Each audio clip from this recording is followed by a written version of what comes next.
Twin political storms gathered more force today over potential misdeeds at the IRS and the seizure of reporters' phone records. The Attorney General faced questions before the House Judiciary Committee, and the administration came under new criticism.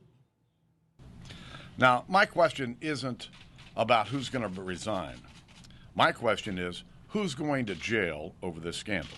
House Speaker John Boehner led the way this morning as Republicans stepped up demands for action in the scandal at the Internal Revenue Service. There are laws in place to prevent this type of abuse. Someone made a conscious decision to harass and to hold up these requests for tax-exempt status. That followed last night's release of a report from the Treasury Department's Inspector General. It found the IRS used inappropriate criteria that identified for review Tea Party and other organizations applying for tax-exempt status based upon their names or policy positions. And there was more. USA Today reported that during the same period, the IRS approved perhaps dozens of applications from similar liberal and progressive groups. Mr. President. On the Senate floor, Republican Minority Leader Mitch McConnell pressed the White House to make sure the IRS cooperates fully with congressional investigations. These allegations are very serious. That there was an effort to bring the power of the federal government to bear on those the administration disagreed with in the middle of a heated national election. It actually could be criminal. And we're determined to get the answers. McConnell and the other 44 Republicans in the Senate signed a letter to President Obama demanding full compliance. White House Press Secretary Jay Carney said today the president is committed to getting to the bottom of what happened. He expects people to be held accountable if they engaged in inappropriate activity, inappropriate conduct.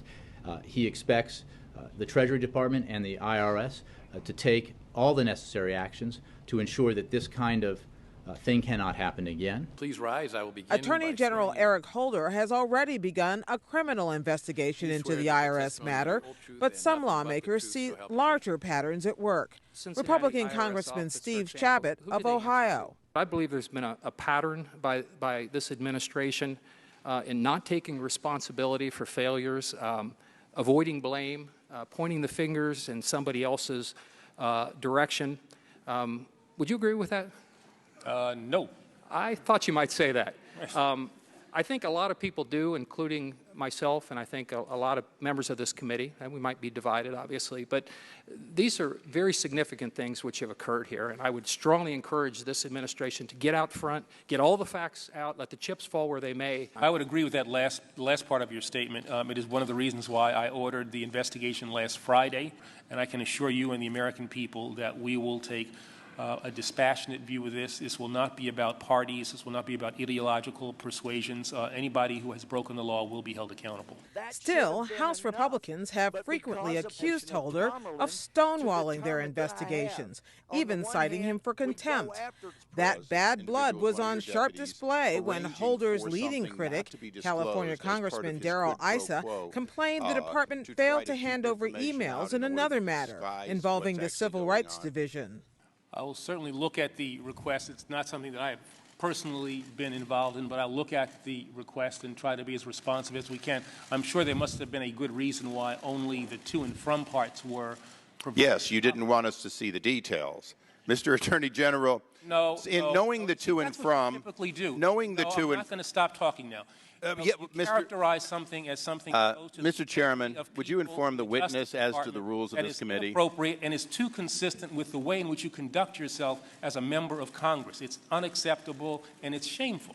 Holder also faced criticism from lawmakers on both sides of the aisle about the Justice Department's decision to subpoena phone records from the Associated Press. It's part of an investigation into leaks about a failed terror plot last year. The Attorney General says he recused himself from the probe early on because he was one of the officials who had access to the information that was leaked. Instead, he named his deputy, James Cole, to handle the matter, and Cole, in turn, made the decision to seek the phone records.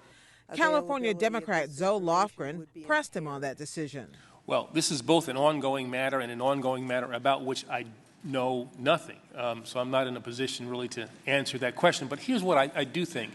I do think that at the conclusion of this matter, and when I can be back involved in it, that given the attention that it has generated, that some kind of after-action analysis would be appropriate.